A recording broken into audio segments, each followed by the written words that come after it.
사랑하는 영락교회 지체들에게 주 안에서 평화 인사를 전합니다. 오늘은 2014년 8월 29일 목요일입니다. 오늘의 묵상 본문은 이사야 29장 1절로 8절까지의 말씀입니다. 오늘 본문 말씀 29장 1절부터의 말씀은 이렇게 시작합니다. 슬프다 아리엘이여 아리엘이여 다윗이 지친 성읍이여 해마다 절기가 돌아오려니와. 아리엘이여 슬프다 아리엘이여. 아리엘은 예루살렘의 별칭이죠.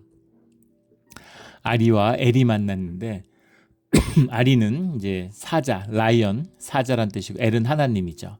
하나님의 사자. 정확히 얘기하면 이제 암사자겠죠. 아리엘이 그 이제 피메일 폼이기 때문에 여성형이기 때문에. 근데 또 도시의 이름을 이제 여성의 이름으로 부르죠. 그래서 시온의 딸들아 이렇게 얘기할 때 민족이나 뭐 도시를 또 여성형으로 표현하기도 합니다. 영어 이름에도 남아있죠. 아리엘라 뭐 이런 이름들이 있고, 또 아리엘이라는 것이 무슨 뭐 포세이돈의 딸의 이름이다 뭐 여러 가지 그 지중해 그 어떤 기원을 갖는 뭐 여러 가지 이제 이름으로 남았는데, 근데 우리 아리엘이라는 걸 보면 아는 것처럼 엘의 이제 그 사자잖아요. 이것이 이제 예루살렘의 또 다른 별칭이다. 다윗의 진친 성읍이여. 다윗의 성읍이여. 다윗의 진친 성읍이여. 이게 이제 중요한 표현이죠. 다윗이 진쳤다는 게 무엇일까요? 예.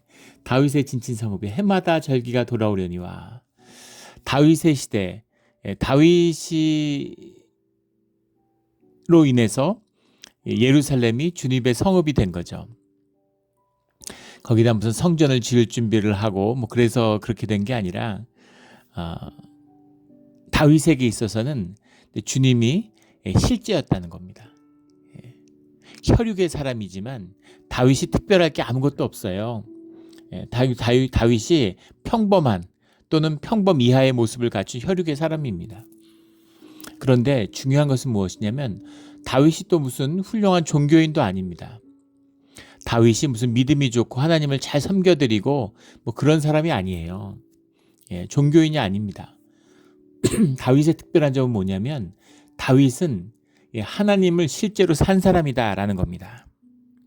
그러니까 다윗에게서 하나님은 진짜인 거죠. 하나님과 동행하고 하나님의 말씀하시고 하나님과 교제하는 진짜 하나님과 하나 된, 하나님을 실제로 믿고 뭐 믿고 말 것도 없죠. 하나님이 실제니까 그냥 그 삶이 하나님과 하나 된 거죠. 그것이 다윗의 비밀입니다. 다윗이 예루살렘에 있을 때는 누가 감히 예루살렘을 넘볼 수 있겠습니까? 아무도 예루살렘을 뭐 아무도 시비할 수 없는 거예요. 예루살렘에 주님의 영광이 드러나는 거죠. 누가 감히 다윗의 시대에 예루살렘을 넘보거나 뭐 어떻게 할 수 있겠어요? 그런데 그 다윗으로 인해서 시작된 주님의 성읍 아리엘이 주님을 잃어버린 거죠. 주님의 임재가 사라졌어요. 그러니까 성전만 남은 겁니다. 종교 의식만 남았습니다. 종교인들만 남았어요. 그리고 그 의식을 계속 반복하는데 아무 능력도 아무 힘도 없는 거죠. 아무런 권위도 아무런 영향력도 아무런 생명도 가지지 못하는 그런 죽은 도시가 되었다는 겁니다. 그것이 또 지금의 아리엘의 모습인 거죠. 해마다 절기가 돌아오려니와.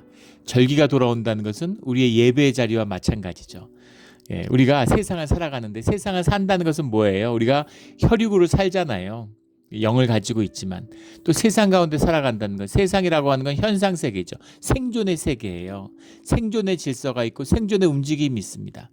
거기에 맞추어서 게임하듯이 거기서 살아남기 위해 살아가고 있죠. 심각할 게 없어요.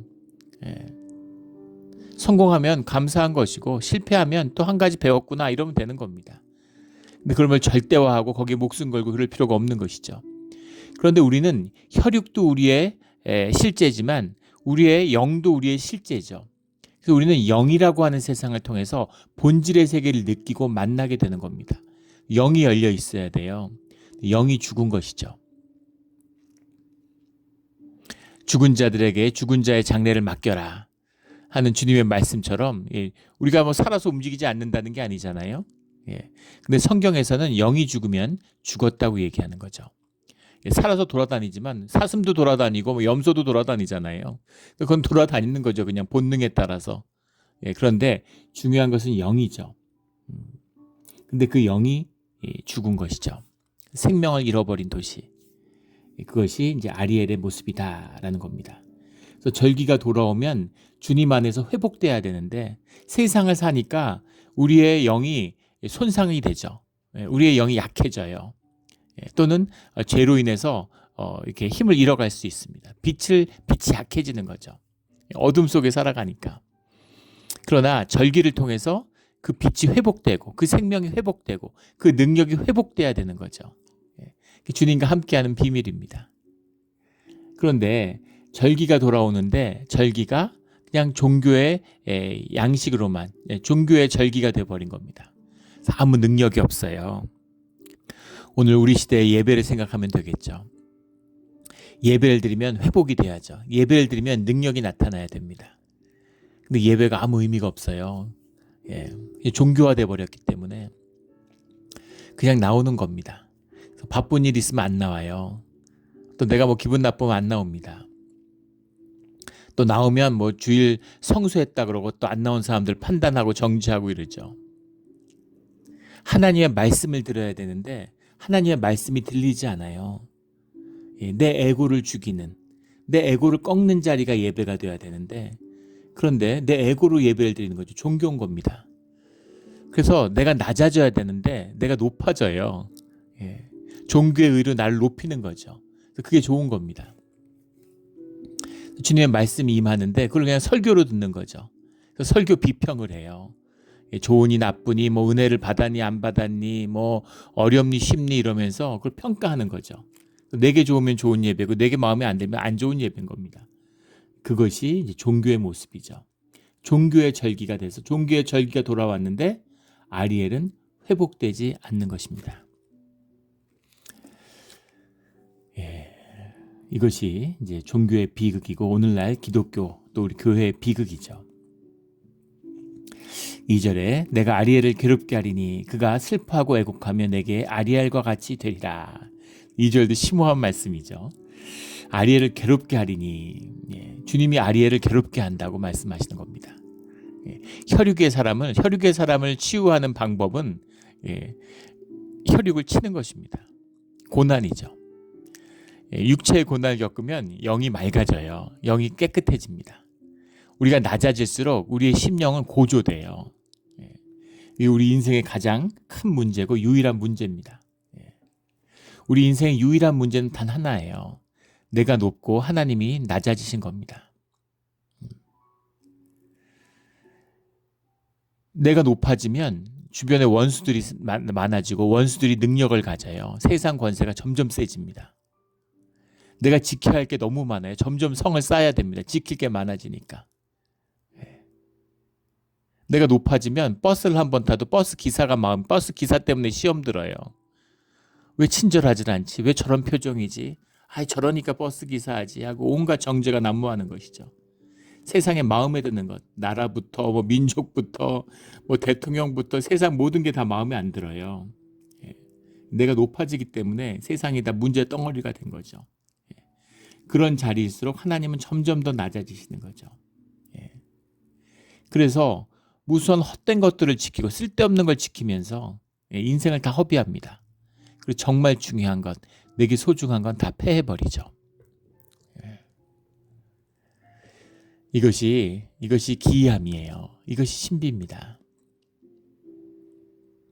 예전에 몇 번 나눈 적이 있었죠. 제가 섬겼던 한국에서 교회 장로님인데 큰 회사의 사장님이세요. 근데 뒤에는 이제 장로님 되고 좀 헌신적인 교회 사역자가 됐는데 그분이 그런 고백을 하시는 거예요. 아이들이 어렸을 때 어린이날이었는데 매일 회사가 바쁘고 크게 돌아가니까 회사에 출근하는데 아이가 아버지 다리를 잡더래요. 오늘 하루만 좀 자기랑 같이 놀아주면 안 되냐고. 그래서 애를 붙들고서 야, 너한테는 아버지가 나 하나지만 나한테는 400명의 아들이 있다고 얘기를 했대. 그때 직원이 한 400명 됐던 거죠. 그러면서 그 아들들을 보살피고 돌보는 게 이 아버지의 임무다 이러고 아이들의 손을 뿌리치고 출근을 하는데 그렇게 뿌듯하고 좋았답니다. 아, 내가 성공했구나. 뭔가 너무 자랑스럽고 너무 떳떳하고 너무 뿌듯했다는 거예요. 근데 그게 인생 가운데 정말 큰 가시같이 가슴을 찌른다고. 인생에서 가장 부끄러운 기억이라는 거예요. 왜 그랬을까? 왜 그랬을까? 너무 부끄러운 거죠. 뭐가 달라졌나요? 예. 내 에고의 문제가 달라진 겁니다. 에고는 나만 높아지고 다 낮아져야 돼요. 예. 독재 권력 같은 거 보면 알잖아요. 북한을 보십시오. 자기 동상, 사람들은 굶어 죽는데 자기 동상 금칠해서 2만 개나 만들어 놓고. 예. 이건 뭐 단지 에고가 높아진 게 아니라 미친 거라고 봐야 되겠죠. 미쳐도 충족이 안 되는 겁니다. 그게 에고예요. 예. 세상의 모든 게 다 문제죠. 내 마음에 안 드니까. 그런데 내가 낮아지고 하나님을 높이면 내게 복이 피어납니다. 날로 둘러싼 모든 것이 복이었다는 걸 알게 돼요. 예, 와이프가 너무 고맙고 자녀들이 너무 고맙고, 예. 예전에 교회 집사님 부부인데 아주 엘리트들이에요. 뭐 경기중고등학교 나오고 경기고등학교 나오고 부인은 경기여고 나오고 둘 다 뭐 서울대 나오고 뭐 무슨 그 유펜에 유학을 하고 뭐 콜롬비아를 나오고 뭔가 아주 그냥 난립니다. 엘리트 중에 엘리트고 뭐 아버지가 사학 재벌이에요. 그래서 거기서 교수를 하는데 뭐 완전히 뭐 그 권세가 뭐 하늘을 찌르죠. 자식들이 마음에 안 드는 겁니다. 자식들이 양에 안 차는 거죠. 자식이 시험을 봤는데 내가 기대하는 적어도 내 자식이면 이 정도는 돼야지 거기에 흡족하지 않은 거죠. 그래서 애를 몽둥이로 때리는데 화가 나가지고 애를 때리다가 애가 팔이 부러졌대요. 한국이니까 가능한 얘기죠. 애가 공부가 자기 못하는 것도 아니고 자기 양에 안 친다고 맞아서 팔이 부러질 일입니까? 근데 미쳐서 그렇게 가는 거예요. 내 에고가 높아지니까 자식이 왼수인 거죠. 세상 권세, 공중 권세, 마귀의 권세가 점점 세지는 거예요. 내가 높아질수록 거짓의 권세가 하늘을 덮는 겁니다. 그걸 꺾으면, 내가 낮아지면 나중에 주님을 만나고 주님 높임 받는 거죠. 내 삶에서. 그 자식한테 무릎을 꿇고 그때 일을 용서해 달라고 자신의 눈물로 사죄했다고 그러더라고요. 그러니까 아이가 아빠를 끌어안더니만 밤에 기도하다가 눈물이 펑펑 쏟아져서 애한테 미안하다고, 나 정말 잘못됐다고 가서 미안하다 그러니까 애가 아빠를 꼭 끌어안더니만 그런 것 때문에 잠을 못 자고 기도했냐 그러면서 다 괜찮다고 그러더래요. 그래서 더 펑펑 울었다 그러더라고요. 이렇게 귀한 자식을 줬구나. 주님 안에서 일어나는 일이죠. 주님을 높이면 복이 피어납니다. 내가 높아지면 무수한 헛된 거짓의 권세가 하늘을 덮는 거예요. 그래서 주님은 우리를 낮추시는 겁니다. 이게 복의 시작이에요. 종교인들은 왜 주님은 날 높이지 않고 날 낮추실까 이러는 거죠. 종교인들은 지가 알아서 높이기 때문에 주님이 특별히 낮추지도 않습니다. 낮출 가치도 없는 거죠. 거짓이니까. 진짜를 높이고 낮추는 거지 가짜를 높이고 낮추는 게 무슨 주님이 세상에서 게임을 하시겠어요, 인간들하고. 그런 건 아무 의미가 없는 것이다 라는 거죠. 부모가 사랑이잖아요. 사랑이면 자식을 훈계하고 나무라죠.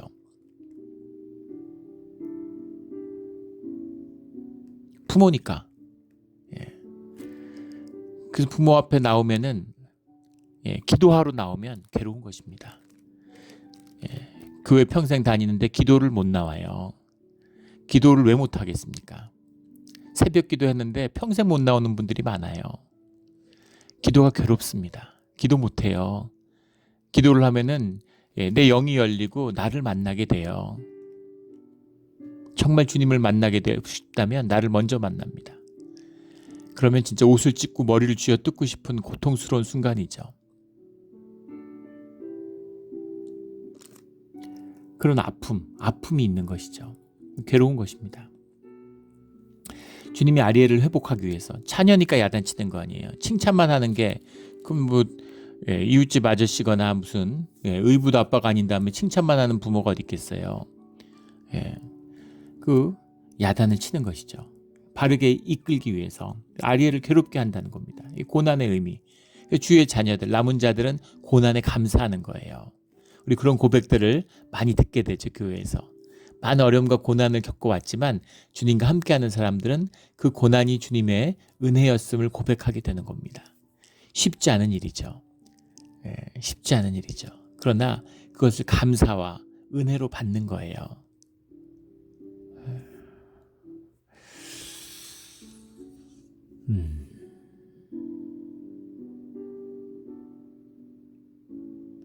그런 괴롭게 하리니 쉬운 것은 아니죠. 하지만 진실한 것입니다. 그가 슬퍼하고 애곡하며 내게 아리엘같이 되리라. 아리엘을 아리엘같이 되게 하겠다. 진짜 아리엘로 만들어 주시겠다라는 말씀인 거죠. 그래서 고난을 통해서 주님의 사자가 진짜 주님의 사자가 되는 겁니다. 고난을 통해서 주의 자녀가 진짜 주의 자녀가 되는 거예요. 주님에게. 주님이 실제가 되는 비밀. 이것이 고난과 아픔 가운데 있는 거죠. 근데 종교는 이걸 속여요. 종교생활 잘하면, 주님 잘 섬겨드리면, 주님 앞에 떳떳하면 고난이 없는 것처럼 얘기합니다. 말도 안 되는 소리죠. 내가 주님을 섬기면 뭘 얼마를 섬겼겠어요. 주님 앞에 내가 의의를 쌓으면 무슨 의의가 있겠습니까? 주님 앞에 한번 섰다고 생각해 보세요. 그게 말이 됩니까? 뭘 주님 앞에 자랑하고 내가 뭐가 떳떳하겠어요. 주님 앞에 서면 죽는 거예요. 그러나 주님의 긍휼과 은혜로 우리를 삶으로, 생명으로 인도해 주시는 겁니다. 아리엘 같이 되는 것이죠. 우리 고난 가운데 아리엘 같이 되는, 주님 앞에 아리엘이 아리엘처럼 되는 그런 우리의 신앙의 길이 되기를 주의 이름으로 축원합니다. 3절에 내가 너를 사면으로 둘러싸 진을 치며 너를 애워 대를 쌓아 너를 치리니. 지금 보이시잖아요. 지금 예루살렘의 문제가 뭡니까? 현상적으로 보면 주님이에요. 주님이 예루살렘을 치고 주님이 예루살렘을 괴롭히시는 거예요. 그러면 주님만 없으면 잘 살 텐데 왜 주님이 왜 그러시는 거거든, 우리한테 도대체. 우리 정말 잘 살고 있는데. 근데 잘 살고 있는 게 아닌 거죠. 잘 살고 있는데 왜 그러시겠어요? 주님이 치시고 주님의 고난으로 해서 우린 망하고 우리는 이렇게 돼버렸네. 우린 다 노예됐네. 우린 다 망했네. 그런데 그게 아니고 그것이 복된, 복이 피어나고 우리가 회복되는 시작이다라는 거죠. 이 반전, 이것이 이 반전이 종교의 거듭남입니다. 근데 종교에서의 거듭남이라는 건 반전이 없죠. 반전이 있어야 거듭난, 생명의 거듭남이 있는 거예요. 낮아질 수 없는 사람들은 이 반전을 만나지 못하는 겁니다. 높아지려는 사람들, 에고의 사람들은 이 삶의 반전을 몰라요. 그래서 결코 이 반전을 만나지 못하는 겁니다. 이 깊은 십자가의 비밀이죠. 저도 그걸 몰랐어요. 저는 처음에 예수 믿고서 제가 잘 되면, 내가 주님에게 복을 받고 잘 되는 것을 가족들한테 보여주면 그러면 가족들이 교회 나오겠지, 주님 영접하겠지, 이렇게 생각했습니다. 주님이 나를 낮추시니까, 현상적으로 보면 점점 어려워지고 점점 망하는 것처럼 보이니까, 사실은 그것도 그렇지 않았는데 그렇게 보이는 거죠. 교회에서 전도사하고 그러니까 다들 그걸 너무 시원찮게 보고 부끄럽게 생각하는 겁니다. 그래서 그런 건 아니었는데 사실은. 그러다가 점점 교회에서 멀어지는 것 같아요. 그러다 저희 애들 엄마가 이제 암에 걸리면서, 그러면서 마음속으로는 완전히 절망했죠. 이제 우리 보고는 이제 교회 안 나오겠구나, 이런 생각이 들었습니다. 그래도 마음의 한 가닥, 그래도 기적적인 회복과 치유를 받으면 하나님이 살아계심을 알게 되지 않을까. 그런데 이 사람이 떠난 다음에 이제는 끝났구나, 이제 가족들에게 전도는 더 이상 없겠구나, 이렇게 생각했습니다. 근데 신기하게도 암에 걸릴 때부터 또 지사람이 떠나고 세월이 흐르면서 한 명 한 명 세례를 받기 시작하더니 세례를 다 받았습니다. 교회생활, 신앙생활 열심히 해요. 물론 그 편차가 있고 교회생활 열심히 한다는 것이 곧 신앙의 완성을 의미하는 것은 아니지만은 그래도 믿어지지 않는 반전이죠. 정말 믿을 수 없는 대반전입니다. 이래서 이것이 낮아짐의 비밀이구나, 마귀의 건세를 꺾는 비밀이구나, 주님의 역사하심, 복이 피어나는 비밀이구나 하는 것을 만났습니다. 그것이죠. 낮아짐의 비밀이에요. 주님이 사면으로 둘러 진을 치고 너희를 에워싸 대를 쌓아서 이스라엘을 치신다, 이렇게 말씀하시는 거죠. 그 아하스 왕 때 사르곤이 포위를 했고 히스기야 왕 때 사네립이 포위를 했죠. 그리고 마지막에 느부갓네살 왕이 와서 이 또 3년 동안 이제 예루살렘을 포위하게 되죠. 계속 포위입니다. 예, 뒤에 또 이제 로마가 와서 포위를 하게 되고 이렇게 되는 거죠. 4절에 내가 낮아져서 땅에 말하며 내 말소리가 나직이 티끌에서 날 것이라. 내 목소리가 신접한 자의 목소리와 같이 땅에서 나며 내 말소리가 티끌에서 짓거리리라. 티끌같이 만들겠다, 이런 거죠. 근데 마지막에 대반전의 말씀이 나옵니다. 너희를 둘러싼 자들이 티끌같이 된다라는 거죠. 이 신앙의 반전이에요. 신앙에 반전이 있어야 됩니다. 5절에 티끌 같겠고 겨 같으니 그 일이 순식간에 갑자기 일어날 것이라. 현상과 실제의 반전. 우리 죽음 같은 거잖아요. 우리가 죽는 순간 삶의 대반전을 경험하게 되겠죠. 순식간에 전면적으로 일어나. 이게 실제 그 진실이죠. 차츰 일어나는 게 아니라 우리가 서서히 죽어가고 있잖아요. 우리가 매일 재생되는 세포보다 죽는 세포가 많기 때문에 노화가 일어나고 죽음에 다가가고 있어요. 누구나 죽는다는 걸 알고 누구나 죽음에 다가갑니다. 근데 세상은 이걸 속이죠. 마비시켜요. 죽음이 없는 것처럼, 마치 영원히 살 것처럼, 돈 많고 소비하면 이 시간이 영원할 것처럼, 뭐 세상에 좋은 건 다 갖다 먹는 것처럼, 무슨 뭐 무제한 호캉스, 뭐 하루에 무슨 호텔에 자면 5끼를 준다고, 하루에 2끼만 먹어도 소화가 안 되는데 5끼를 주면 무슨 소용이 있습니까? 40만 넘어도 벌써 소화 기능의 쇠퇴가 완연해요. 세상에 좋은 거 먹으면 건강을 해치잖아요. 좋은 거 먹지도 못합니다. 질박하고 이런 가공되지 않은 음식들, 그런 걸 조금만 먹어야 그래야 건강이 좋죠. 몸이 좋고 그런 거죠. 그런데 어떻게 살았던, 뭐 건강을 잘 챙겼던, 막 살았던 간에 누구나 죽음을 맞이합니다. 죽음의 순간에 대반전이 있는 거죠. 거짓으로 껍데기 살았는지, 진실로 살았는지, 생명으로 살았는지, 그것에 대한 대반전이 순간적으로 전면적으로 일어난다는 거. 이게 반전이죠. 그래서 신앙에는 반전이 있는 거예요.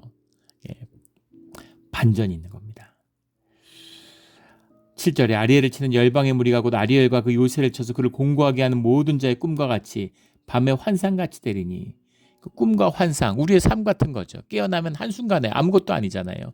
꿈속에서 이랬는데, 막 꿈속에서 너무 힘들었는데, 꿈속에서 너무 좋았는데, 근데 깨면은 아무것도 아니죠. 왜냐하면 우리가 꿈을 떠나서 실제의 삶을 만났으니까. 그런 것처럼 우리가 실제라고 붙들고 살아가는 이 현실도, 이 현상도, 이 생존도 사실은 꿈과 같이 될 것이다 라는 거죠. 우리가 죽는 순간, 우리가 실제를 만나는, 본질을 만나는 순간, 아, 이게 아무것도 아니구나, 이렇게 되는 겁니다. 아무것도 아닌 거죠. 자식은 우리에게, 자녀는 부모에게 실제입니다. 자녀가 귀하죠. 우주를 준다고 자녀를 바꾸겠어요? 그것도 마귀한테 속으면 또 그런 인간이 있을 수도 있겠죠. 별 인간이 다 있으니까. 그러나 자식의 실제라는 삶, 그건 내 혈육의 정이니까, 뭐 그것도 영원하고 절대적인 것은 아니지만은 혈육의 진실이라도 그 실제를 붙드는 사람은 다른 현실을 보게 되는 거죠. 그겁니다. 밤의 환상, 꿈같이 된다. 대반전이죠. 줄인 자가 꿈에 먹었을지라도 깨면 그 속은 여전히 비고, 목마른 자가 꿈에 마셨을지라도 깨면 곤비하며. 현상의 세계잖아요. 현상의 세계에서 막 채우고 이러면 꿈에 마신 것처럼, 막 마실 때는 기분이 좋으니까 막 좋을 것 같지만 결국 갈증을 해소하지 못하는 거죠. 우리의 실제, 영의 굶주림을 채우지 못하면 허상의, 현상의 세계로는 우리가 배부르지 못해요. 그게 인간의 실제고 그것이 인간의 비극입니다. 육으로 세상이 해결되면 세상이 벌써 뭐 해결 다 됐겠죠. 뭐 공산주의 되고 뭐 세상이 다 바뀌었을 겁니다. 그걸로 삶을 채우지 못한다는 거죠. 그걸로 삶의 해결이 안 돼요. 그 속에 갈증이 있는 것 같이 시온산을 치는 열방의 무리가 그와 같으리라. 현상의 것이니까.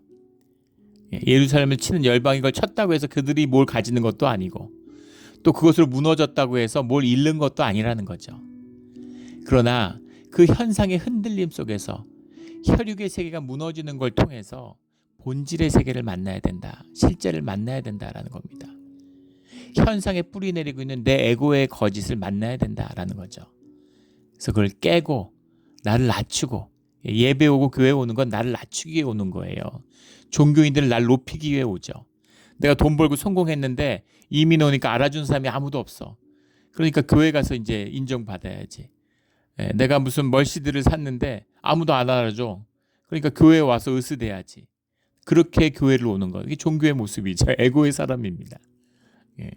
너무 원색적으로 얘기했지만 무슨 종교인, 종교를 섬기고 다 마찬가지죠. 내 의의를 자랑하고 나를 높이려는 건 아무 의미가 없어요. 나를 낮추기 위해서. 나를 티끌처럼 낮추면 마귀가 내 삶에 대한 권세를 잃어버립니다. 주님이 높임을 받으면 우리 삶에 주님의 복이, 생명의 복이, 관계의 복이 피어나요. 그럼 정말 온 우주가, 온 세상이 나를 돕는구나. 나를 돕는구나. 이걸 느끼게 되는 거죠. 이 새벽에 새벽 기도를 끝나고 나왔는데 이 몬트레이의 공기가 정말 이런 세계 최고의 공기가 아닐까 이런 생각이 들어요. 정말 이 뭐 소나무 향이 배어 있는 적절한 습기와 그 찬 공기가 이 새벽에 쫙 불어오면은 정말 영혼이 소생하는 것 같은 느낌을 받습니다. 정말 감사하죠. 기가 막힌 곳에 살고 있구나. 어떻게 이렇게 좋을 수가 있을까? 공기에 감사하게 되는 겁니다. 감사의 시작이죠. 세상의 모든 것이 나에게 복이 되는구나라는 것을 느끼게 되는 겁니다. 이것이 절기의 비밀이고 이것이 우리 예배의 비밀이어야죠. 이런 축복을 만나는, 인생의 반전을 만나는 진짜 신앙생활을 해서 30년 교회 다녔는데 맨날 똑같고 불만만 쌓이는 게 아니라, 식상해서 뭔가 이벤트 해야 되는 게 아니라 주님과 교제하는 삶을 살수록 내가 점점 낮아지고 나의 품은 점점 넓어지고 나의 심령은 점점 자라나서 더 깊은 주님을 만나고 더 깊은 은혜를 나누고 더 많은 사람들을 세우고 더 많은 사람들을 깊이 사랑하는 그런 존재로 자라가는 그런 우리의 신앙의 자리가 되기를, 아리엘이 아리엘 같이 되기를 예수 그리스도 이름으로 축원합니다. 아멘.